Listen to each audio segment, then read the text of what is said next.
Lillee Jean Talks Live. Watch best moments upcoming now. The last series of films, I've been playing all different ones. I played a pastor, a local pastor, and then a polygamist. And then one gang called the Purple Gang, all true. It was they a were Jewish. bad. They were bad. I saw a recent documentary on them. Oh my God. Oh, did you? You Yes. did? Oh, wow. They killed somebody in a car. Like literally. Yeah, I mean, they were vicious, vicious gang. And I play the head of the Jewish mob of the Purple Gang. No. Oh Yeah. my God. So it's a people are going to be surprised. It's pretty intense. I love playing all different roles. Then I did the Western called Far Haven. Did you get a memento from the set? Like a hat or anything? Um, oh my gosh, I should have. Wait, did I get something? Did Oh you God. did you not? I mean, this sounds like a cool film you were in. Yeah, it really was. On. And they gave me a great hat. I know. Yeah, I I should saw have. the poster. I saw the poster. It Oh, looks you really did. sharp. There might be a moment or two where somebody sees some sense of a humanity that's not, psychopathic and out of his mind. A little more flamboyance in some of those characters Yeah. is Hello, everyone. Welcome back to Lillee Jean Talks Live. I am here with David White. Hi, David. Oh, hi, how are you? How are you doing, Toronto? I'm doing very well. Or my artistic ability to show the world. And it was interesting enough. When I was very young, I was very shy. I was so shy. Yeah, oh yeah, 16 years old. Then all of a sudden, things started to wow, you know what? David's here.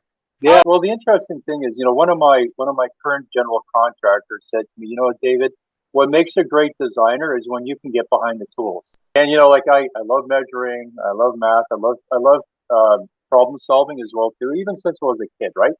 I think the key component to great design is problem solving. So I should know better. But I'm like, you know what? Maybe I'm able to teach them something, but that didn't quite work out. Oh, teach them something. They're already starting out with wanting to be the contractor on it and not hire a pro for that. What are you teaching them?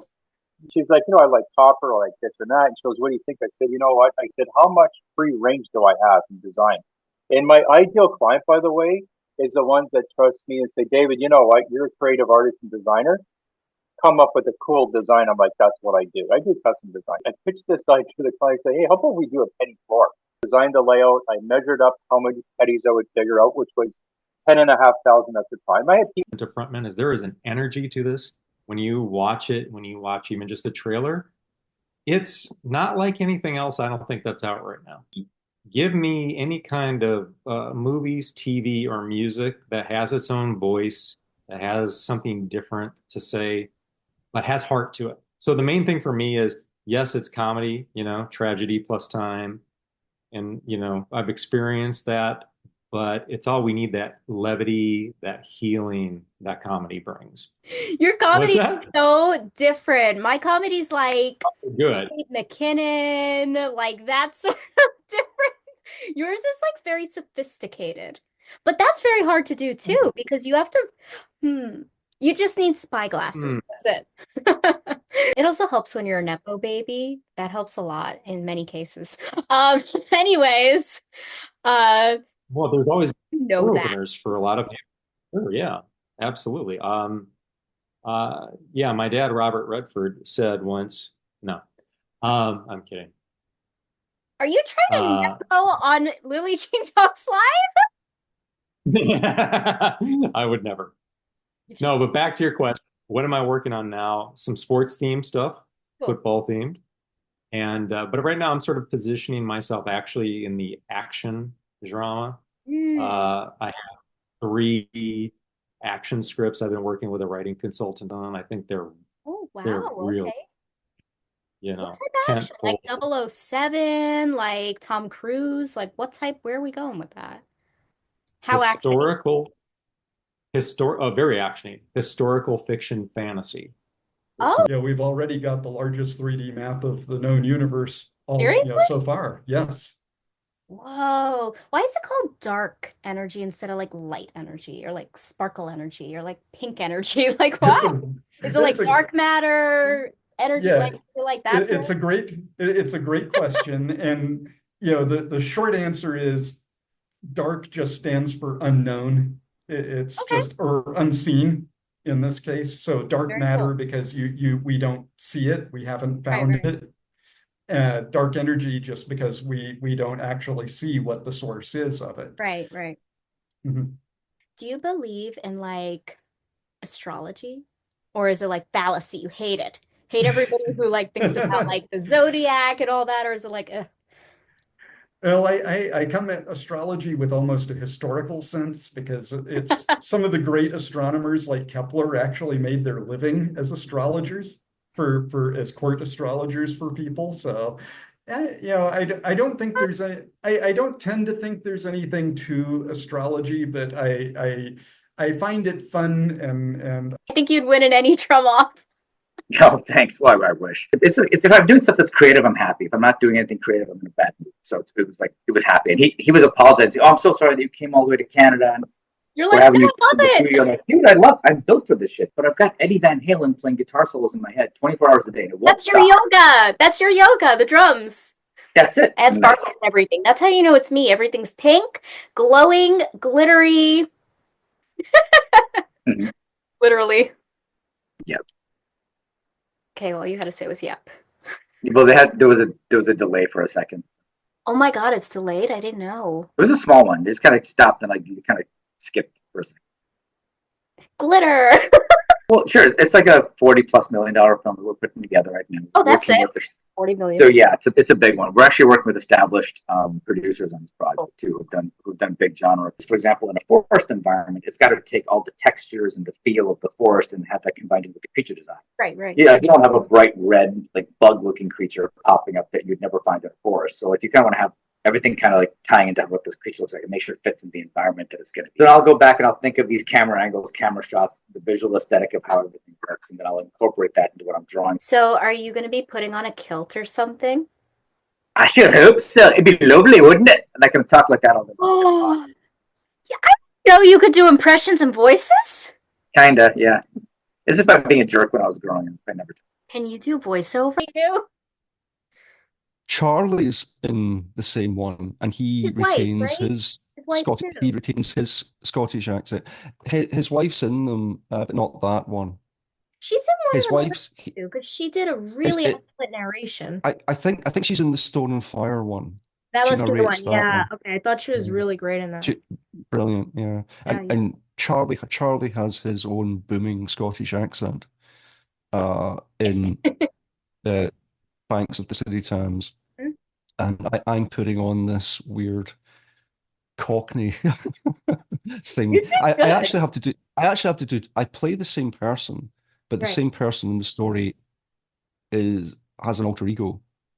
So I have to do two accents of the same person. This kind of Cockney thing and this upper crust thing, because he's pretending to be Right. this Right. person from the aristocracy and such. And Charlie actually beats me up in one scene. So he's hollering his Scottish accent at me, and I'm doing this Cockney thing, Can you do it still, Back or on. do you need training to like do it, like on set training? Pop one out at me, Paul. I mean, this was actually 2 years ago. It doesn't seem like it. COVID. I think you guys filmed some of this like at the beginning. Um, Was it after COVID? It was during COVID, I think, it Eric. it was after it, but it's still. It was just go ahead and do whatever they wanted. It was a great time to be in the industry, and probably the last time When you do people will get that kind of free reign, when you do these kind of like graphics, do you like follow the storyline? Do you follow the storyboard? Like I know you're saying you had free reign, but you had to have some idea of what they wanted. The interesting thing about Body Harvest, that was one of my main games, Okay. is Body Harvest actually became the foundation for how GTA 3 would be. Because Oh, GTA 3 was the first proper 3D version of the Grand Theft Auto franchise. And the model that was used to make Body Harvest, because that was a guy running around, jumping in and out of cars, running around buildings and out of buildings. It was basically a really primitive GTA. When we were working on these games, the story was getting made up as we went, you know. Sure. And Oh my that's what I God. mean. And it was the same with all the games. The stories were happening as it went. Like for example, GTA started to be made before they even knew there was a crime element going to be. You know, it did frustrate people. And I think that's one of the reasons why a lot of people weren't interested, because we don't even know where this game's going. Mm. But it was quite good fun, things being made up as it went. That's what I was saying, chaos, absolutely chaos. It wouldn't happen today. Things are a lot more organized, Yeah. but a lot of great ideas came out of the chaos. A lot of really fun ideas, a lot of risky stuff, you know. And it was the same with Body Ooh, what are the Harvest risky and stuff? all the other games. Fan of film noir, as am I. And so it kind of puts the film noir style of yesterday with Mhm. today's look for cinema. You Oh, know, it's very more of a neo cool. noir style, but it's really cool. And we've also got back into the boxing world with that. And a really nice crime drama. Just finished that up. That's the edit for the pilot's just about done, and we have one more day left filming our new series that we're working on, a new pilot called Cornered. Congrats. Thank you, thank you. That's like more of an action series as well, but to federal cast, equipment, location, Yeah. cameras, and all that stuff. And you can then extrapolate that, and put it into a budget. And the budget is realistic. So if any investor looks and says, "What's this for?" I can say, "We have a bid for that. And Right. if you'd like to talk to them, here's their phone number. You can verify that the numbers are what we said it is." Right. So in 50 years of filmmaking, when I've had control of a budget, unless the client asks for something, I've never once gone over budget, because it's that detailed of a budget. I mean, I get it down to ashtrays on the set, everything.